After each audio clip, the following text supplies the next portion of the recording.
Semiotika itu mempelajari itu, bagaimana kita menggunakan tanda untuk menyampaikan suatu maksud tertentu. Kalau misalnya ya ada contoh, kalau ada ahli semiotika yang mempelajari gestur, itu bisa dengan sangat tepat mengerti, oh dia sedang marah, oh dia sedang apa. Universitas Islam Indonesia, itu universitas paling tinggi di Jogja, lokasinya paling tinggi. Kalau strategi mencari PhD itu pertama pasti kita cari dulu topik kita. Topiknya apa, masalah utamanya apa, fokus ya masalah utamanya apa, pendekatannya apa. Membawa keluarga untuk tinggal lama di negeri orang itu ya ada seninya juga. Kalau cuma membawa istri, mungkin istri bisa lebih cepat beradaptasi ya. Tapi membawa anak, nah itu mereka harus disiapkan mentalnya.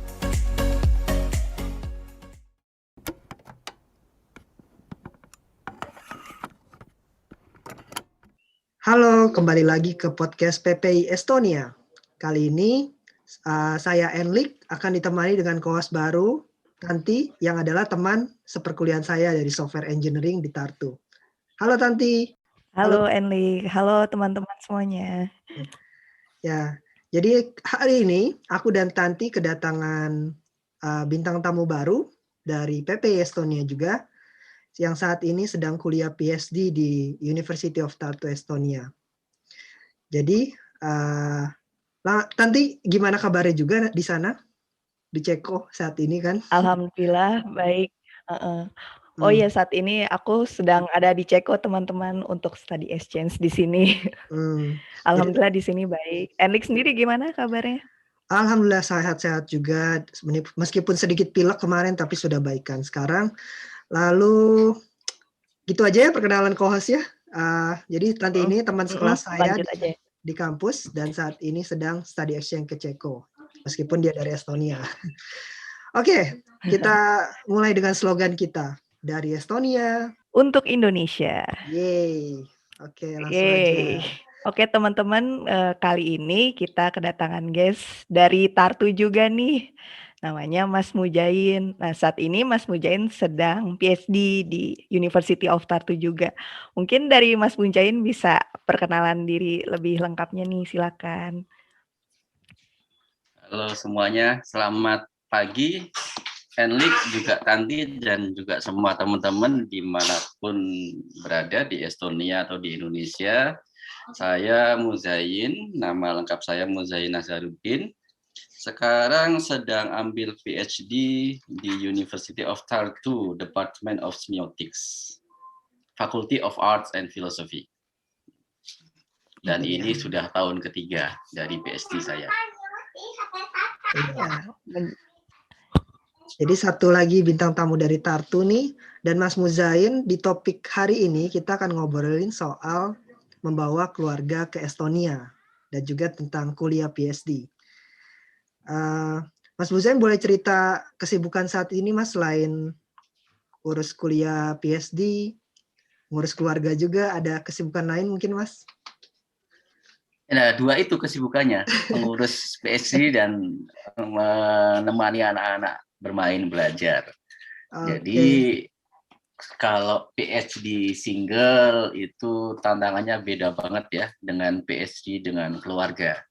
Kalau kita bawa keluarga, kita harus memikirkan sekolah anak kita, terus pasti pengeluaran ekonomi jauh lebih banyak, pasti waktunya juga harus terbagi dengan keluarga, jadi suka dukanya beda banget dengan yang PhD single.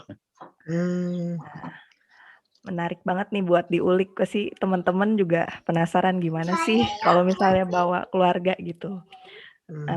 Sebelum itu mungkin kita lebih ini dulu kali ya, untuk perkenalan Mas Mujain mungkin bisa disebutin nih, Mas Mujain dari kota mana sih di Indonesia nih? Oh iya. Kota ya, kalau saya lahir dan besar sampai SMA di Pekalongan, Jawa Tengah. Terus kuliah S1 di UNS, Universitas 11 Maret Solo. Kemudian tak lama lulus S1, saya datang pindah ke Jogja bekerja di Universitas Islam Indonesia sejak tahun 2006.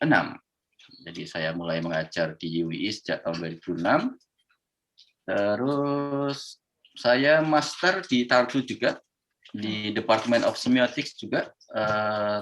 Waktu itu tahun 2012 sampai 2014. Sorry, agak lupa, udah lama. 2011 sampai 13. 2 tahun. 2011 sampai 2013 saya dapat master di sini. Terus break sebentar, pulang ke UII sekitar 5 tahun mengajar di sana, terus balik lagi untuk PhD. Dimulai PhD saya dimulai tahun 2019. 19 atau 18? 18 Desember. 18 Desember. Nanggung banget. Mulainya. Anaknya bilang 19. UI tadi di Jogja ya, Mas? Universitas. Ya, di Jogja, ya. Tadi aku dengarnya kayak UWI, Uni Emirat Arab. Wih, pulangnya jauh. Universitas Islam Indonesia. Oke. Itu universitas paling tinggi di Jogja. Lokasinya paling tinggi. Dataran di Kaliuran ya, Mas ya? Iya, itu universitas paling tinggi karena paling dekat dengan Gunung Merapi. Tadi Mas mungkin boleh cerita sedikit Mas Muzain tentang masa kecil yang membuat Mas Muzain punya ketertarikan ke bidang semiotics. Kalau ketertarikan bidang semiotik sih baru ya, artinya kan semiotik itu bidang ilmu yang sangat jarang di Indonesia diseriusi. Banyak orang tahu semiotik, tapi sedikit-sedikit saja, tidak mendalami. Nah, saya mulai tertarik semiotik itu juga karena tahu dikit-dikit ketika di Indonesia. Ketika saya mulai mengajar, atau seingat saya mau lulus S1, itu ada kakak angkatan yang skripsinya waktu itu pakai semiotik. Lama sekali itu, tahun 2000-an awal lah, 2002, 2003 gitu. Ada kakak angkatan skripsi pakai semiotik. Waktu itu di S1 tidak ada mata kuliah semiotik, itu apa? Jadi kita bingung, ini makanan apa pula ini? Ini apa sih semiotik itu? Nah, saya mulai ngobrol-ngobrol dengan kakak angkatan itu, terus kok kayaknya menarik ya. Cuman ya saya nggak paham banyak waktu itu, nggak paham semiotika itu apa. Pokoknya tampaknya menarik itu aja lah. Kalau kita baru tahu benda baru ini, nggak tahu ini benda apa, tapi kok kayaknya asik gitu kan. Terus ketika saya mulai ngajar di UII, waktu itu mulai ada beberapa buku terjemahan semiotik, buku terjemahan dari penulis asing. Nah, saya mulai baca-baca, tertarik. Nah, dari situlah kemudian saya memutuskan, saya akan mempelajari semiotika secara serius. Saya cari kamusnya, kok ternyata tidak banyak kamus yang menawarkan kurikulum khusus semiotika. Ada banyak yang mengajarkan semiotika itu hanya sebagai mata kuliah, 1-2 mata kuliah saja. Ada Semiotics of Media, biasanya di Department of Media and Communication Studies. Ada misalnya Semiotics of Place, mungkin ada beberapa di Department of Geography, Human Geography. Nah, waktu itu saya ketemu dengan Tartu University, program MA, yang menawarkan semiotik secara mendalam. Seluruhnya mata kuliah tentang semiotik. Nama programnya Master of Art in Semiotics. Waktu itu saya ingat Tartu itu baru buka tahun kedua atau tahun ketiga waktu saya buka searching itu. Nah, saya daftar. Jurusan baru ya? Di Tartu. MA internasionalnya baru. Kalau ME dalam Estonianya sudah lama tampaknya ya, dalam bahasa Estonia. Tapi dalam ME internasional dalam bahasa Inggris itu saya termasuk generasi ketiga atau keempat. Saya lupa persis, tapi artinya masih baru. Saya masuk di situ. Nah, lulus, terus balik ke Indonesia, ngajar 5 tahun, terus masih tetap tertarik dengan semiotika, saya balik lagi ke Tartu. Oke. Aku belum dapat nih Mas, semiotik buat orang awam artinya apa Mas?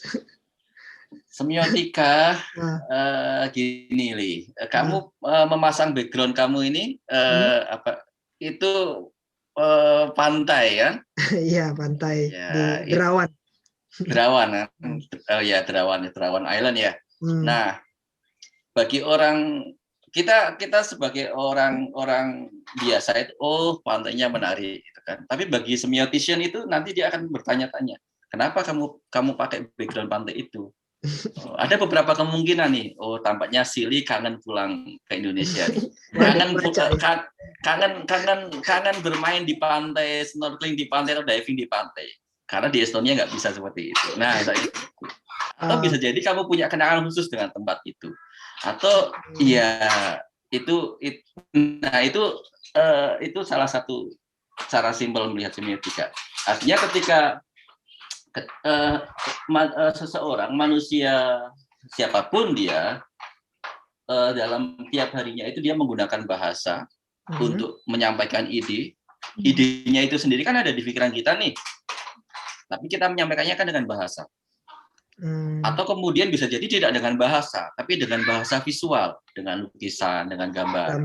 Atau kita menyampaikan emosi itu kan ada di dalam diri kita, tapi kita menyampaikannya dengan gerak badan, dengan gestur badan, dengan tubuh. Nah, semiotika itu mempelajari itu, bagaimana kita menggunakan tanda untuk menyampaikan suatu maksud tertentu, begitu kira-kira. Dan gimana, itu bisa sangat luas. Mulai ada pencerahan ya. Tadi juga masih bingung apa sih semiotika. Oh gitu. Nah, jadi kalau tadi dulu silakan. Kalau di S1-nya itu berarti waktu itu ngambil jurusannya apa, Mas? Dulu saya komunikasi S1-nya. Oh, komunikasi maksudnya. Masih berhubungan lah ya komunikasi terus ke masih. Ini saya ngelihatnya kayak ilmu cocok logi ya. Menghubungkan satu hal dengan hal lainnya gitu. Iya, betul. Cuman kemudian kan begini, dugaan kamu itu bisa benar apa enggak? Kan gitu. Harus dibuktikan kan hasilnya. Iya, artinya kalau seorang semiotician, ahli semiotika itu biasanya menamakan dirinya semiotician. Kalau semiotician yang oke itu bisa jadi kayak ahli nujum, bisa jadi kayak ahli artinya dia bisa dengan kalau misalnya ya ada contoh, kalau ada ahli semiotika yang mempelajari gestur, itu bisa dengan sangat tepat mengerti, dia sedang marah, dia sedang apa. Ada ahli semiotika yang mempelajari bukan manusia tapi hewan. Dia bisa tahu, hewan ini lapar, hewan ini sedang apa, hewan ini sedang butuh apa, maka treatmentnya harus bagaimana. Ya di situ di situ gunanya semiotika. Atau misalnya ahli semiotika mempelajari arsitektur, dia bisa tahu, gedung ini filsafatnya seperti apa, filsafat di balik gedung ini, fungsinya seperti apa, dulu dibangun tahun berapa kira-kira, siapa yang membangun, bahkan bisa sangat detail. Bahkan ukiran bisa dibaca, ini ukiran dari zaman tahun periode berapa, maknanya apa dan sebagainya. Apapun bisa dibaca dengan tanda. Tinggal kita bisa cermat atau tidak membaca tanda itu. Jadi objeknya bisa macam-macam ya, Mas. Iya, banyak yang mengatakan kemudian semiotika itu bukan satu disiplin ilmu tersendiri, tapi semacam approach atau pendekatan untuk mengamati banyak hal, bisa untuk digunakan untuk mengamati banyak hal. Kalau dulu pas master ambilnya tentang apa, Mas? Pas lagi tes. Kalau di master, kalau di Tartu sendiri semiotika itu biasanya secara umum ya dibagi menjadi dua course, dua kelompok besar, yaitu cultural semiotics, semiotika yang bicara di ranah budaya. Budaya ini juga sangat luas ya. Bisa kita bicara art, seni, kita bisa bicara communication, bisa music, bisa arsitektur, bisa kemudian lanskap, film, media, gitu. Macam-macam. Nah, course yang kedua adalah biosemiotics, semiotika yang membahas non-human, semiosis, non-human semiotics. Jadi semiotika di alam, hewan, zoosemiotics. Nah, ada 2 course besar itu. Nah, waktu master saya mempelajari semuanya, karena kalau di master itu di Tartu semuanya dapat. Dan mata kuliah biosemiotik saya dapat, mata kuliah zoosemiotik saya dapat, mata kuliah media semiotik saya dapat, cultural semiotik saya dapat, social semiotik saya dapat semuanya. Tinggal nanti si mahasiswa memilih di tesisnya mau meneliti apa. Itu bebas pilihan mahasiswa. Oke. Nah, kalau di PhD sejak awal harus spesifik risetnya apa. Nah, PhD ngambil apa Mas jadinya? Sekalian. Kalau dulu kan saya masternya sudah meneliti semiotics of natural disaster dengan kasus volcanic eruption, erupsi Gunung Merapi. Gunung Merapi. Saya ngambil kasus Gunung Merapi di Jogja. Nah, saya PhD-nya mendalami itu. Jadi judul tesis saya itu, PhD tesis saya itu, The Semiotics of Natural Disaster, the Entanglements of Natural and Cultural Processes. Jadi saya berusaha membangun teori semiotika tentang bencana alam. Oke. Enak juga risetnya, jadi sekalian bisa pulang ya Mas. Kan di Estonia nggak ada gunung berapi ya. Ya, case tadi saya di Indonesia. Jadi ya ini sekalian aja. Jadi kalau teman-teman ada yang minat PhD itu sebaiknya mengambil case study atau topik riset yang memang kita familiar. Jangan ambil yang totally baru. Nanti kita akan berhambat. Jadi saya ambil case study yang saya familiar. Gunung Merapi di Jogja dan pasca tsunami di Aceh. Dua-duanya saya familiar dengan itu. Oke. Itu pas pengajuan proposal berarti sebelum mendaftar itu mengajukan proposalnya dulu gitu ya Mas ya, kalau mau ada case study. Kalau PhD itu hampir semuanya research base ya, artinya pasti dia harus melakukan riset dan porsi risetnya itu besar. Ada PhD yang totally riset, tidak ada mata kuliah. Ada yang PhD yang sebagiannya course, tapi kalaupun ada course-nya, ada kursusnya, ada kelasnya, itu proporsinya itu tidak lebih dari 30% dari totally 100% PhD project. Jadi yang 70% itu risetnya. Dan riset ini selalu ditentukan sejak awal diterima. Artinya ketika seseorang diterima PhD, dia pasti sudah punya riset. Ini gaya internasional ya, gaya di Eropa, di Australia setahu saya gitu. Di Indonesia sebagian enggak, sebagian diterima aja dulu PhD, tapi risetnya ditentukan belakangan. Tapi kalau setahu saya di gaya Eropa itu selalu sudah fix risetnya sejak awal. Tidak 100% fix ya, tapi bisa geser di tengah perjalanan, tapi tidak jauh-jauh amat gesernya. Biasanya dia udah punya proposal riset. Yang diterima itu proposal risetnya itu, kira-kira gitu. Ada ya 2 model secara umum. Misalnya, saya model yang kedua. Yang pertama begini, ada profesor yang memang sudah punya proyek riset besar, riset payung. Kemudian riset payung ini ada beberapa subjudul. Nah, subjudul ini kemudian dilakukan oleh mahasiswa PhD. Jadi mahasiswa PhD itu melakukan bagian dari proses riset besarnya profesor. Si mahasiswa PhD tidak perlu mengajukan judul baru karena dia sudah punya judul yang ditawarkan oleh profesor. Ini gaya pertama. Ada beberapa teman PhD di Estonia yang seperti itu. Nah, gaya kedua itu open call sebenarnya. Jadi kita yang mengusulkan proposal. Nah, saya termasuk gaya kedua. Saya mengusulkan proposal. Oke. Kalau cocok sama supervisornya dilanjutkan. Kalau nggak cocok cari lagi atau dia yang ngusulin. Iya. Kalau strategi mencari PhD itu pertama pasti kita cari dulu topik kita. Topik pendekatan. Artinya kita punya proposal dulu. Topiknya apa, masalah utamanya apa, fokus ya masalah utamanya apa, pendekatannya apa. Baru kita cari list profesor yang tepat untuk membimbing kita. Siapa saja nih list profesornya, kita kontak Pak. Profesor itu. Mungkin di antara 10 yang kita kontak, ada yang 2, yang 3 yang berbalas. Nah, kita follow up dari situ. Kalau dulu pas mau ngajuin itu memang targetnya udah di Tartu aja gitu Mas? Apa sempat Iya. apply? Saya sebelumnya sempat apply proposal yang berbeda, tapi history. Saya sempat apply di history. Cuman saya kan tidak, saya waktu itu saya apply di history di Belanda, di Leiden University, sudah sampai tahap wawancara. Topik saya bagus, pengujinya itu mengatakan topik kamu bagus, sangat potensial. Cuman kekurangannya satu, saya tidak punya, waktu itu saya kritiknya adalah saya tidak punya gambaran awal saya mau mencari data di mana. Karena kalau dalam history itu penelusuran arsip itu penting. Kalau kamu bisa melakukan riset ini, kamu punya jaminan bahwa arsipnya ada, arsip historisnya ada. Nah, waktu itu saya bukan tidak punya background history, jadi saya nggak bisa menjawab. Jadi saya nggak punya bayangan cari arsip di mana. Saya ditolaknya di situ.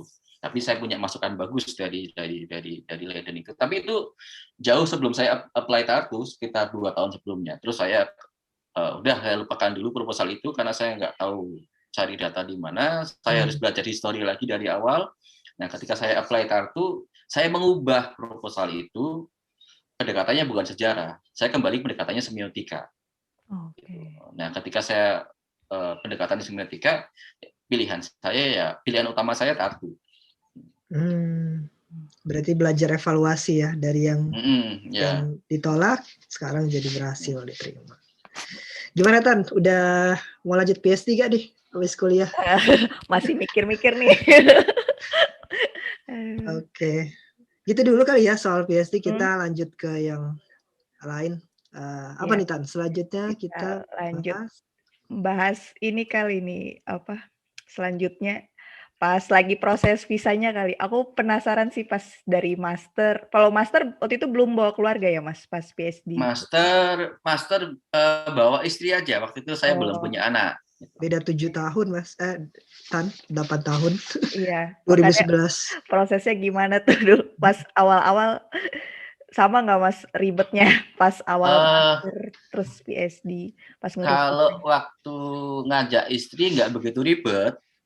Nah, waktu yang jauh lebih ribet ketika ngajak keluarga. Ada beberapa keribetan, dan sekaligus tips ya untuk teman-teman yang rencana membawa keluarga ketika PhD. Yang pertama itu pastikan teman-teman paham betul aturan-aturan negara yang dituju dalam hal perizinan tinggal. Jadi untuk keluarga punya izin tinggal, karena kan nggak mungkin visa pendek kan, izin tinggal kalau tinggalnya setahun 2 tahun pasti butuh izin tinggal, resident permit yang jangka waktunya bisa sampai 5 tahun tergantung negaranya. Nah, itu pelajari betul pertama syarat dari izin tinggal. Ada mungkin negara yang tidak memperbolehkan, ada negara yang memperbolehkan, syaratnya apa saja. Nah, saya mempelajari itu. Kadang ada yang kedua, kadang informasi-informasi yang di website itu kurang lengkap. Artinya ada detail-detail yang tidak ada di situ. Nah, itu teman-teman perlu cari tahu dari orang yang sudah membawa keluarga ke negara itu. Nah, waktu itu saya bertanya dengan Mbak Dewi Talin, Bu Dewi Talin, karena dia sudah duluan bawa keluarga ke Estonia. Saya tanya prosesnya bagaimana, saya catat satu persatu. Dan saya persiapkan betul. Karena untuk kasus Estonia ada beberapa keribetan dibandingkan. Satu, Estonia nggak punya kedutaan di Indonesia ya. Dengar-dengar dalam waktu dekat mereka akan membuka mungkin di Malaysia atau Singapura, jadi bisa lebih dekat ke Indonesia atau mungkin malah ke Indonesia. Semoga lah ya. Nah, akhirnya kan kemudian aplikasi TRP-nya, resident permit-nya itu dilakukan di kedutaan Estonia yang terdekat. Nah, ada beberapa pilihan yang terdekat itu. Yang terdekat ada beberapa teman yang memilih lewat Turki. Ankara. Ada yang lewat Ankara. Artinya dia datang kalau jalur ini ada teman yang memilih ke Turki itu dia datang dengan visa ke Turkinya dengan visa turis saja. Begitu di Turki dia apply long term visa kalau nggak salah. D-visa di sini namanya. D-visa Estonia. Begitu sampai Estonia baru dia apply temporary resident permit. Karena setahu saya ada aturan baru bahwa TRP itu hanya bisa di-apply di Estonia, tidak bisa di kedutaan. Nah, nanti dicek lagi karena aturan-aturan ini sering berubah ya. Waktu zamannya Bu Dewi dulu, aplikasi TRP-nya bisa dari kedutaan Estonia. Kalau seingat saya Bu Dewi Tallinn dulu aplikasinya di Cina. Beijing ya, di Beijing. Terus saya pernah bertemu teman lainnya aplikasinya ada yang di India. Nah, beda-beda pilihannya. Jadi, nah itu juga kemudian ketika aplikasi pastikan semua dokumennya beres. Jadi misalnya ya kalau saya karena bawa anak, maka kemudian surat akte lahir anaknya itu harus lengkap dilegalisir. Bertingkat tuh legalisirnya. Harus ditranslate gak, Mas? Oh ya, ditranslate. Tapi kan kalau akte Indonesia yang terbaru kan sudah ada bahasa Inggrisnya, jadi nggak perlu translate. Tapi kalau aktenya belum ada bahasa Inggrisnya harus ditranslate ya. Sudah ada nggak perlu translate. Nah itu dilegalisirnya bertingkat. Waduh. Akte itu dari satu Kementerian Hukum dan HAM. Habis itu ke Kementerian Luar Negeri di Indonesia ya. Habis itu dari Kementerian Luar Negeri ke Kedutaan Indonesia terdekat. Kalau di Estonia kan berarti di Helsinki. Dari Helsinki kemudian ke Kementerian Luar Negeri Estonia. Baru bisa diajukan untuk aplikasi. Jadi satu kertas capnya banyak gitu, Mas? Ya, betul. Satu kertas capnya banyak. Jadi di kalau akte anak kita sudah pernah dipakai untuk mengajukan resident permit itu di baliknya itu ada stikernya. Bentuknya bukan stiker, bukan cat, tapi stiker resmi dari lembaga. Nah, ada yang cap sih bentuknya. Kalau dari Kementerian Luar Negeri Estonia itu bentuknya cap, tapi ada beberapa yang bentuknya stiker. Itu kan di baliknya, di halaman sebaliknya itu. Nah, itu membawa anak. Kalau membawa istri itu surat keterangan nikah itu harus dilegalisir dari KUA. Tempat nikah kalau di Indonesia ya, dari KUA dilegalisir ke Kementerian Agama. Dari Kementerian Agama dilegalisir ke Kementerian Hukum dan HAM. Dari Kementerian Hukum dan HAM dilegalisir ke Kementerian Luar Negeri. Dari Kementerian Luar Negeri ke Kedutaan Indonesia di Helsinki. Dari Kedutaan Indonesia baru ke Kementerian Luar Negeri Estonia. Itu bayangkan prosesnya kan panjang. Nah, beberapa teman itu di Indonesia itu menyarankan kalau kita nggak punya waktu untuk proses di Jakarta dari Kementerian Luar Negeri ke Kementerian Hukum dan HAM itu kita bisa minta tolong orang. Memang ada agen yang ya memang diperbolehkan pakai agen ini. Jadi mereka sudah terbiasa. Kita tinggal terima jadi. Tapi tentu saja ketika kedutaan ya harus kita sendiri ya, kedutaan Helsinki ya harus kita sendiri. Entah datang sendiri atau entah bisa dipaket, dokumennya bisa aja terserah. Nah, kalau saya dulu memilih melakukan sendiri. Saya ingin tahu pengalamannya seperti apa mengurus dokumen-dokumen itu, dan waktu itu saya luangkan waktu seminggu di Jakarta untuk mengurus dari awal sampai akhir. Selesai seminggu, 5 hari selesai lah, Senin sampai Jumat itu. Waktu itu saya selesai di Senin sampai Kamis sore selesai semua. Jadi saya memang sengaja. Tapi kalau teman-teman nggak punya waktu ya pakai agen aja. Pakai agen. Nah itu untuk izin ini ya, untuk izin tinggal. Nanti kan berarti teman-teman ini kalau ke Estonia kan sebelum ngurus izin tinggal kan harus punya visa dulu. Visa negara yang dituju untuk mengurus izin tinggal atau mengurus long visanya Estonia. Teman-teman berarti harus mengurus visa ke Turki atau mengurus visa Cina untuk ke Beijing atau visa India. Nanti itu ini ya hal yang mau nggak mau harus dilakukan kalau membawa keluarga. Administrasinya memang harus dilakukan. Nah, yang kedua yang berkaitan dengan travelingnya itu sendiri. Jadi membawa keluarga untuk tinggal lama di negeri orang itu ya ada seninya juga.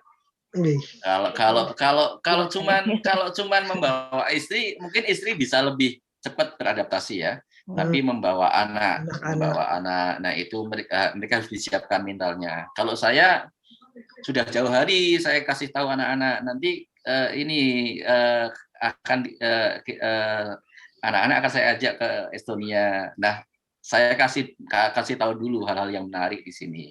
Snow, salju di Indonesia nggak ada, supaya anak-anak kemudian perasaannya happy ketika mau berangkat, tidak sedih, happy ketika mau berangkat. Nah, itu penting. Kemudian persiapan teknis mau berangkat, tergantung jumlah keluarga kita berapa. Kalau saya karena anak 3, berarti bawa 5, itu barang apa yang dibawa, apa yang karena bagasi tidak bisa bagasi kita limited gitu kan, maka kita harus pertimbangkan betul. Saya timbang betul itu, saya punya 150 kg sebenarnya jatahnya, tapi nggak mungkin saya bawa semua 150 gram saya maksimalkan. Saya hanya bawa 100 kg, 5 tas 20 kiloan, karena sorry 80 kilo, karena si kecil waktu itu si Fakih belum dapat jatah bagasi penuh karena dia masih pangku.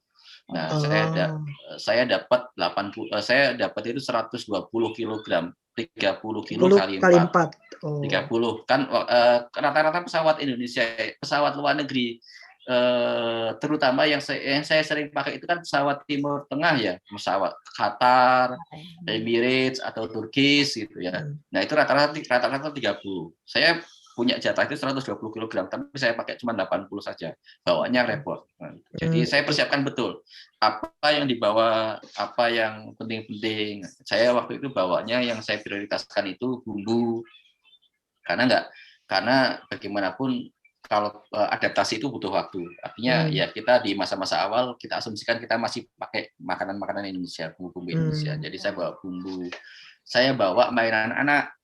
Nah, karena saya anak-anak masih kecil, jadi mainan anak itu saya bawa beberapa yang memang favoritnya anak-anak, supaya mereka begitu sampai sini punya mainan.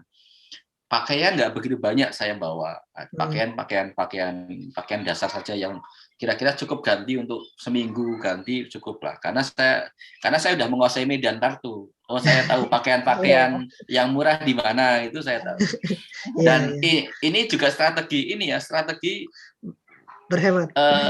berhemat dan strategi kita mau ada 2 pilihan mengajak keluarga itu. Beberapa teman melakukan pilihan ada 2 ini. Pertama adalah datang bareng langsung. Jadi datang bareng langsung di sejak awal. Ada beberapa teman yang seperti itu. Kelemahannya kita belum tahu Medan. Jadi kita belum tahu nanti di sana kayak apa dan sebagainya. Tapi kelebihannya nggak perlu bolak-balik, sekali datang aja sudah gitu.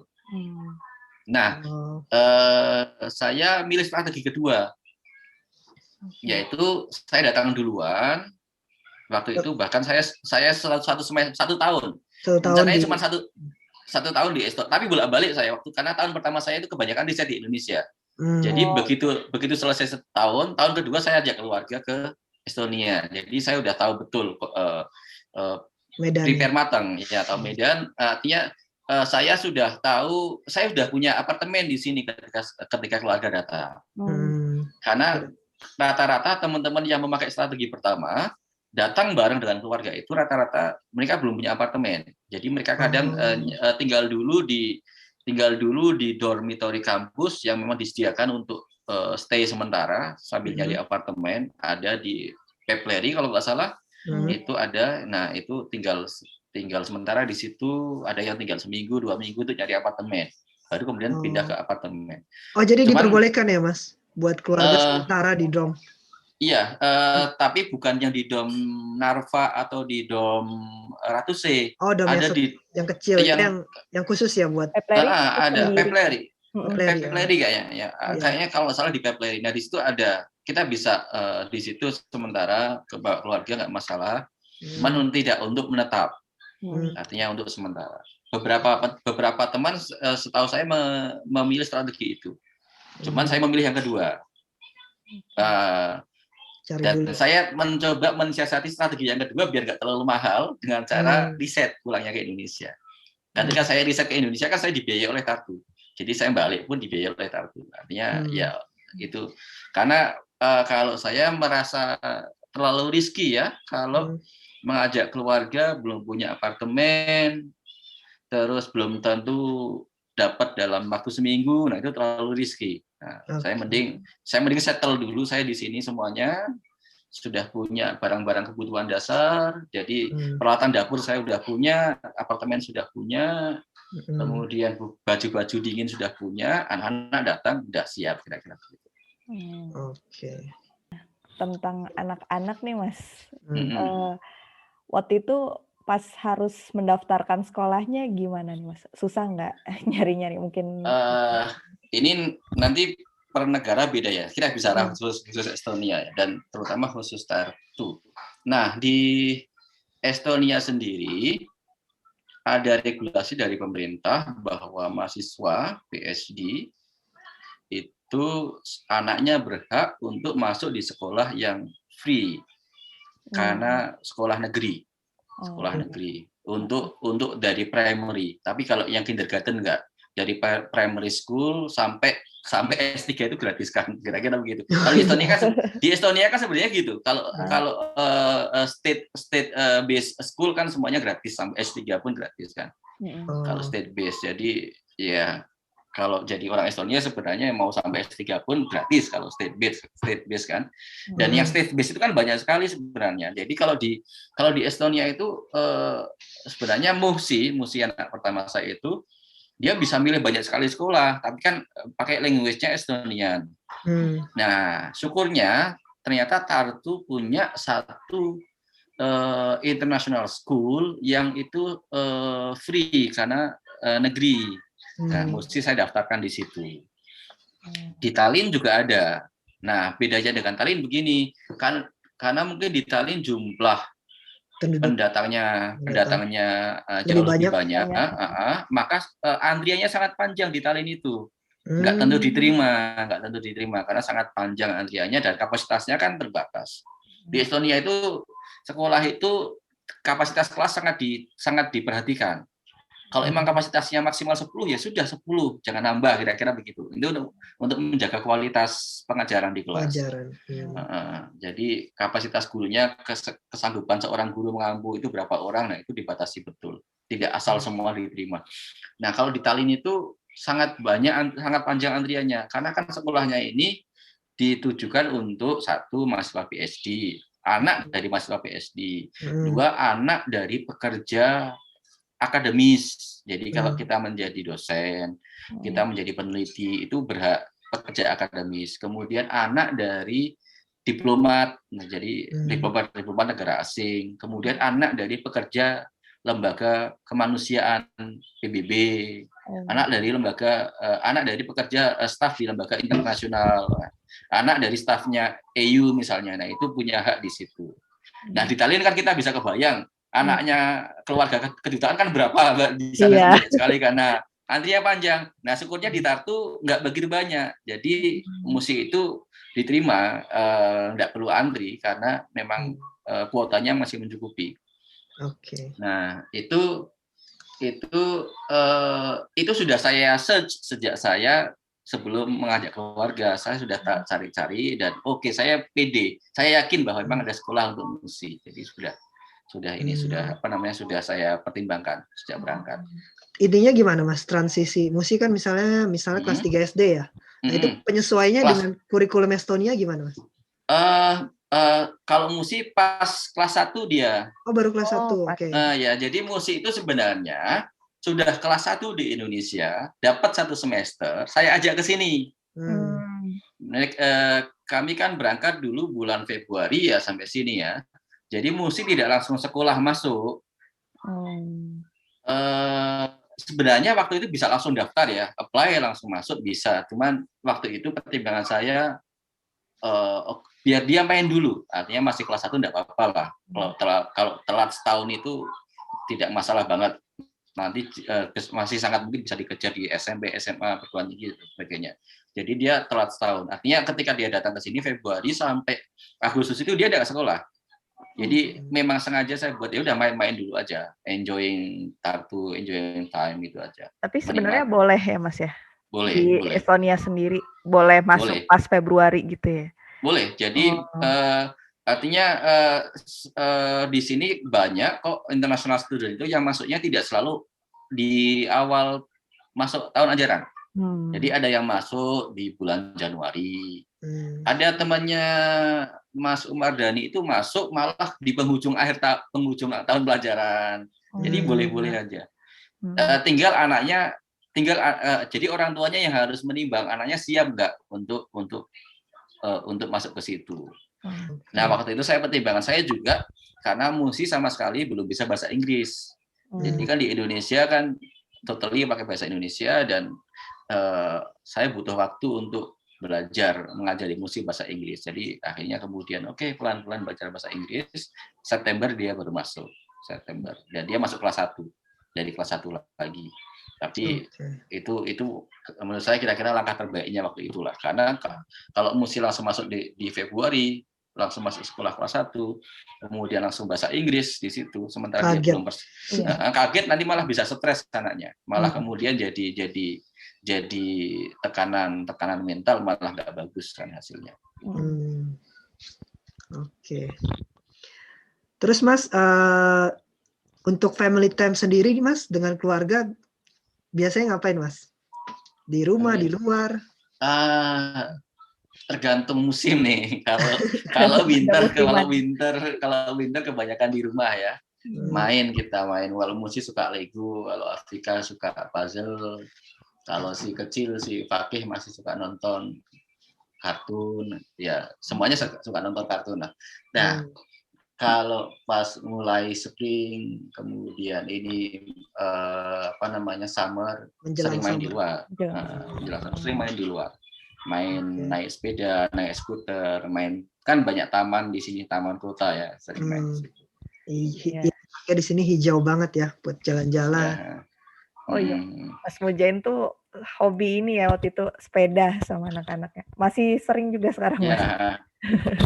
Ya, masih. Cuman ini yang sering belum sering, tapi sudah beberapa kali naik sepeda. Belum sering-sering amat karena masih sering dingin ya. Jadi masih sering hujan, jadi belum sering-sering banget. Iya, cuaca Tartu tuh seperti lanjut dulu Mas. Ya, jadi ini kalau sepeda memang hobi, emang senang ya. Jadi tinggal nanti nunggu waktu yang tepat, kita sering-sering sepedaan lagi. Iya. Nunggu cuacanya lah. Ya, tadi nambahin cuaca di Tartu tuh seperti pikiran wanita ya Mas, sulit ditebak. Waduh. Kadang tiba-tiba bisa muncul salju kapanpun gitu. Kadang-kadang bisa salju kan kapan-kapan. Iya, betul. Oke. Nah, terus lanjut ke ini nih Mas, tentang biaya hidup nih. Pasti teman-teman kan pada penasaran nih. Kalau waktu itu kan kita pernah nge-share di Instagram PP Estonia biaya hidup kalau sendiri nih. Nah, kalau misalnya berkeluarga, kira-kira habisnya berapa nih Mas per bulan untuk overall lah ininya untuk flat juga. Jadi sangat tergantung jumlah anggota keluarga. Yang kedua, memang biaya ketika keluarga itu akan membengkak. Pertama karena faktor rumah tinggal, apartemen. Kalau teman-teman single kan bisa dorm ya. Dorm itu kan paling sebulan habis maksimal, kalau sharing room kan maksimal 150 ya, 170 kan. Ya benar ya, Li? Ya, 100 segituan ya? Ya, 110. Baru aja naik ya. Malah ya. Sekarang 117 ya, nggak jauh beda. Nah, ya segitu kan. Artinya bahkan nggak sampai 150-an ya. Iya. Nggak sampai lah. Nah, itu di dom kan. Tapi kan kalau sama keluarga nggak mungkin di dom, maka kita harus cari apartemen. Nah, apartemen ini yang kemudian pertama-tama harus dipahami ya harganya jadi sangat tinggi. Dan ini tergantung kita, tipenya sangat banyak. Ada teman kita yang punya apartemen itu cuma 210 per bulan. Kalau tempat saya itu 310. Ada yang teman yang punya apartemen 350 per bulan. Ada apartemen dekat saya itu yang sampai 500 per bulan. Ada juga yang di tengah kota sampai 700 per bulan. Kan tergantung kita milih kan seperti apa, budget seperti apa. Tapi katakanlah take all yang rata-rata lah ya, kayak yang saya pakai itu kan 300. Itu biaya dasar. Nanti kemudian kan ada biaya bulanan. listrik, air, pemanas dan sebagainya. Kalau saya berlima itu rata-rata habis per bulan 200. Karena kan pengeluaran air banyak, nyucinya lebih sering kan gitu kan. Nah, itu katakanlah 500 per bulan. Nanti kalau untuk biaya hidup per orangnya itu kira-kira gini lah. Kita hitung aja rata-rata satu orangnya 100. Jadi kira-kira 500 kali, berarti kalau saya 500. 500 berarti kan sekitar 1.000 ya 1.000 per bulan. Ya. 1.000 per bulan. Nanti kita harus spare juga, misalnya kita mau jalan-jalan, mau makan di resto, pas sekali makan di resto, sekali jalan-jalan, sesekali ya main keluar kota, ya katakanlah spare sebulannya untuk, kan tapi tidak harus tiap bulan ya. Tapi kalau sama anak-anak kemudian harus ada anggaran untuk anak-anak. Misalnya anggaran mainan. Ya sesekali beli mainan. Ya sesekali main kalau nakeskus makan di KFC atau McD kan begitu. Nah, itu kan itu ada anggarannya. Nah, di total kira-kira 1,2, 1,1. 1,1 atau 1,2 per bulan. Itu dengan anggota 5 ya. Nanti kalau dengan anggota 1 anak beda lagi itu, Mbak. Beda lagi. Ya, katakanlah 500 apartemen, 300 untuk anak, 300 untuk makan, 100 yang untuk kebutuhan anak, ya mungkin 900-an. Kira-kira begitu. Kasarannya lah. Itu sudah nyaman, artinya kita tidak ngirit-ngirit banget. Kita masih bisa makan milih ayam, milih ikan, masih bisa milih, kita pingin beli sayur, masih bisa milih lah, beli udang, kita masih bisa milih. Tidak basic banget, tapi dia juga tidak boros, tidak mewah lah, nggak tiap minggu terus ke resto habis itu tapi tekor nanti ya, itu nyaman tapi tidak boros, kira-kira begitu. Kalau mau lebih irit ya bisa juga lebih irit, tapi kalau saya sih prinsipnya selagi biasiswanya cukup ya sudah lah, yang penting anak-anak nyaman, jadi tidak perlu harus ngirit banget. Oke. Enaknya di Estonia ini juga ada anggaran dari pemerintah gitu ya, Mas? Nah, itu ya, kalau saya ini semoga aturannya nggak berubah ya, artinya karena ini kan aturan pemerintah, bisa jadi kalau rezimnya berubah nanti juga berubah. Kalau di Estonia itu sangat mendukung keluarga yang punya anak ya. Karena ceritanya kan Estonia itu salah satu negara yang struktur masyarakatnya tua. Masyarakat orang tuanya sangat banyak, sementara anak-anak mudanya itu ogah punya anak. Nah, mereka itu ya itu tidak hanya Estonia, tampaknya Eropa itu banyak yang kayak gitu. Nah, mereka itu kemudian mendorong orang-orang penduduknya untuk punya keturunan, karena bagaimanapun ini penting untuk kelangsungan Estonia ke depan kan, punya keturunan. Nah, salah satunya adalah dengan cara social benefit untuk keluarga. Jadi ada social benefit ketika seorang ibu melahirkan anak, maka dia dapat jaminan sekian ratus euro sampai 18 bulan. Proses persalinannya juga di cover ya, Mas? Proses persalinan di cover. Begitu lahir anaknya ada biaya benefit sendiri. Nanti sampai anaknya diasuh sampai 18 bulan ada benefit untuk si anak. Kemudian ketika nanti benefit untuk anak itu permanen. Seterusnya sampai dia usia 18 tahun. Sepanjang kita punya resident permit ya, karena hak-haknya diakui ketika kita punya resident permit di sini. Nanti ketika anaknya 3 ada benefit berbeda, lebih besar. Ketika anaknya 5 ada benefit lebih besar lagi, gitu. Jadi ini berlaku, ini menariknya di Estonia ya. Ini berlaku tidak hanya untuk penduduk, tapi siapapun yang punya resident permit Estonia dapat hak yang sama. Jadi saya dapat hak itu. Artinya keluarga saya juga di sini kehidupannya ya relatif sangat dibantu oleh pemerintah Estonia ya. Iya.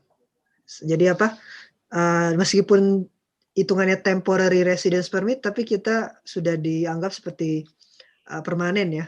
Ya, artinya Benefitnya benefitnya berlaku. benefitnya berlaku. Oke. Apalagi nih Tan tentang keluarga? Tentang keluarga nih. Oh iya, tadi Mas Mujain sempat cerita ada anggaran sendiri untuk jalan-jalan. Mungkin bisa diceritain nih pengalaman jalan-jalan dengan membawa keluarga. Gimana pas keluar kota. Itu kita juga pernah kan bareng ke Narva nih, Narva, ke Estonia. Atau mungkin ya yang keluar negeri. Kalau keluar negeri belum kesampaian, karena begitu kami dulu datang kan nggak lama kemudian, sekitar sebulan kemudian COVID ini merebak, jadi belum kesampaian ke luar negeri. Sebenarnya kita pingin misalnya ya beberapa keinginan itu ke tempat teman di Swedia, pingin naik kapal, naik ferry ke Finlandia, nginep di Helsinki terus balik lagi, pingin ke Riga, nah macam-macam pinginnya, pingin ke Turki. Cuman memang belum kesampaian karena kondisi. Nah, kalau akhirnya yang sudah kesampaian itu jalan-jalan di Estonia, di internal Estonia. Sudah kita tahun lalu sudah ke Tallinn. Kalau Tallinn beberapa kali ya, jalan-jalan dengan anak-anak, muter-muter di Tallinn. Kemudian ke Parnu tahun lalu, sama Ali juga kalau salah kan. Ya. Ke Parnu. Jadi guide. Terus belum lama ke Narva. Beberapa waktu lalu sekalian vaksinasi ke Narva. Nah, enaknya kalau jalan-jalan keluarga di Tartu itu kita biasanya bareng, artinya tidak single one family aja, tapi beberapa kali biasanya bareng dengan beberapa keluarga lain, dengan beberapa teman lain di sesama anggota diaspora Indonesia di Estonia. Waktu ke Parnu itu berapa orang ya waktu itu ya? Banyak ya? Parnu 2 keluarga, 2 anak muda. Ya. Aku sama Farhan doang, Mas. Dulu nginep juga ya? Nginep. Jadi biasanya kalau kita main, kita kayaknya terlalu capek dan nggak make sense kalau kita berangkat pagi terus pulang sore, itu nggak dapat apa-apa. Jadi ya minimal nginep semalam lah gitu. Jadi dan apa ya, biaya traveling sepanjang saya tahu di Estonia ya itu nggak mahal-mahal sekali sih. Artinya kalau kita bandingkan dengan Indonesia itu harganya make sense lah. Artinya ya memang biaya traveling itu ya dengan keluarga ya segitulah kira-kira. Jadi waktu di Narva tahun lalu, seingat saya itu totally habis itu semua untuk makan, hotel, bus dan sebagainya itu sekitar 350 atau 400 untuk satu keluarga ya. Dan itu kalau dikurskan di Indonesia kan ya memang 5 itu jutaan. harga ya make sense lah harga traveling segitu. Karena banyak wahana gratis juga di Estonia. Ya betul. Jadi di Estonia itu kalau kita traveling itu habisnya itu kira-kira untuk transport, bis, makan, sama hotel. Tapi objek wisatanya sendiri kita bisa milih banyak sekali yang gratis. Ya ada sih yang berbayar, tapi kalau kita mencukupkan diri dengan yang gratis pun sudah puas sebenarnya. Wisata di Parnu kan banyak wisata air yang gratis, ke pantai yang gratis banyak wahananya, taman yang gratis kita main sepuasnya juga banyak. Pantainya juga gede banget ya. Ya. Oke. Estonia mendukung sekali ya wahana-wahananya buat anak-anak. Oke Mas Muzain, ini udah cukup panjang juga kita masuk ke sesi ini ya Mas ya. Jadi di podcast PP Estonia ini kita ada semacam kebiasaan setiap akhir ngobrol kita kasih pertanyaan ke narasumber. Ya boleh. Jadi aku 1 dan tadi akan kasih 1 pertanyaan juga. Aku mulai dulu ya Mas. Untuk Mas Muzain, moto hidup Mas. Apa moto hidup Mas Muzain? Moto hidup.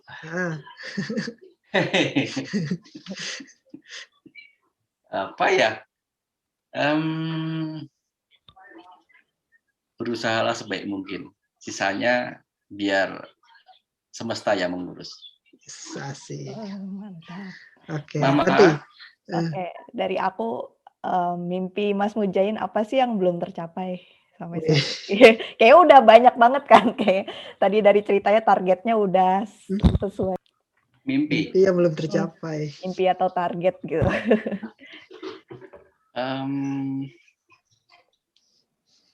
Saya punya mimpi membangun pusat studi di Indonesia yang sesuai dengan kepakaran saya. Itu memang belum tercapai, tapi itu akan saya rintis setelah selesai PhD. Oke. Oke. Semoga dimudahkan ya Mas. Semoga dilancarkan. Dilancarkan. Oke Mas, satu lagi sebelum closing. Rekomendasi buku Mas. Ini aku lagi kepikiran sih, kasih rekomendasi buku tentang semiotik, tentang kehidupan secara umum, apapun. Buku ya. Banyak ya. Banyak ini. Satu atau dua buku yang masih Mas Muzain ingat sampai sekarang atau jadi pegangan. Nah, buku karena banyak banget jadi bingung. Buku untuk umum. Untuk umum boleh.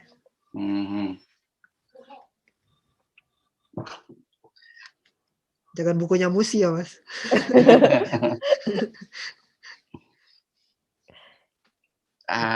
Ada bukunya Renat Kasali. Renat Kasali. Profesor UI ya. Iya. Kalau nggak salah judulnya Rechange Your DNA kalau salah atau apa saya lupa. Nah itu. Reaching Your DNA by. Coba di search, bener nggak? Kasali.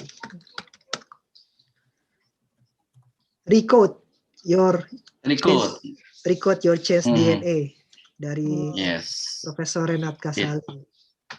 Nah, itu buku yang saya pikir sangat memotivasi dalam bagi halayak umum lah. Tidak buku ecek-ecek, buku motivasi pasaran gampangan, tapi buku motivasi yang buku serius, tapi sangat bisa memotivasi. Okay. Itu salah satu buku di luar bidang ilmu yang saya baca. Kalau buku di bidang ilmu nanti sangat spesifik nanti.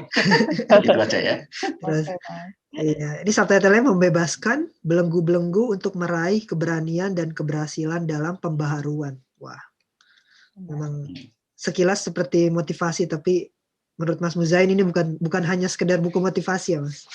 Ya, karena dilandasi oleh kepakaran beliau ya dalam manajemen, dalam dalam bidang manajemen, termasuk khususnya dalam manajemen SDM, career development. Jadi buku ini ya landasan teoritiknya kuat, meyakinkan, tapi tetap renyah dibaca untuk sebagai buku motivasi. Gitu. Oke. Apalagi Tan sebelum closing? Ini udah ada closing seharusnya. Tips mungkin ya, tips. Oh ya, tips untuk yang mungkin mau ke Estonia. Apalagi yang membawa keluarga nih. Mungkin ada tips dari Mas Mujain. Iya. Singkat tips aja Mas. Pertama adalah pelajari betul regulasinya. Tips kedua adalah cari kontak person. Orang yang sudah pengalaman dengan membawa keluarga di Estonia. Itu dua hal yang paling penting. Iya.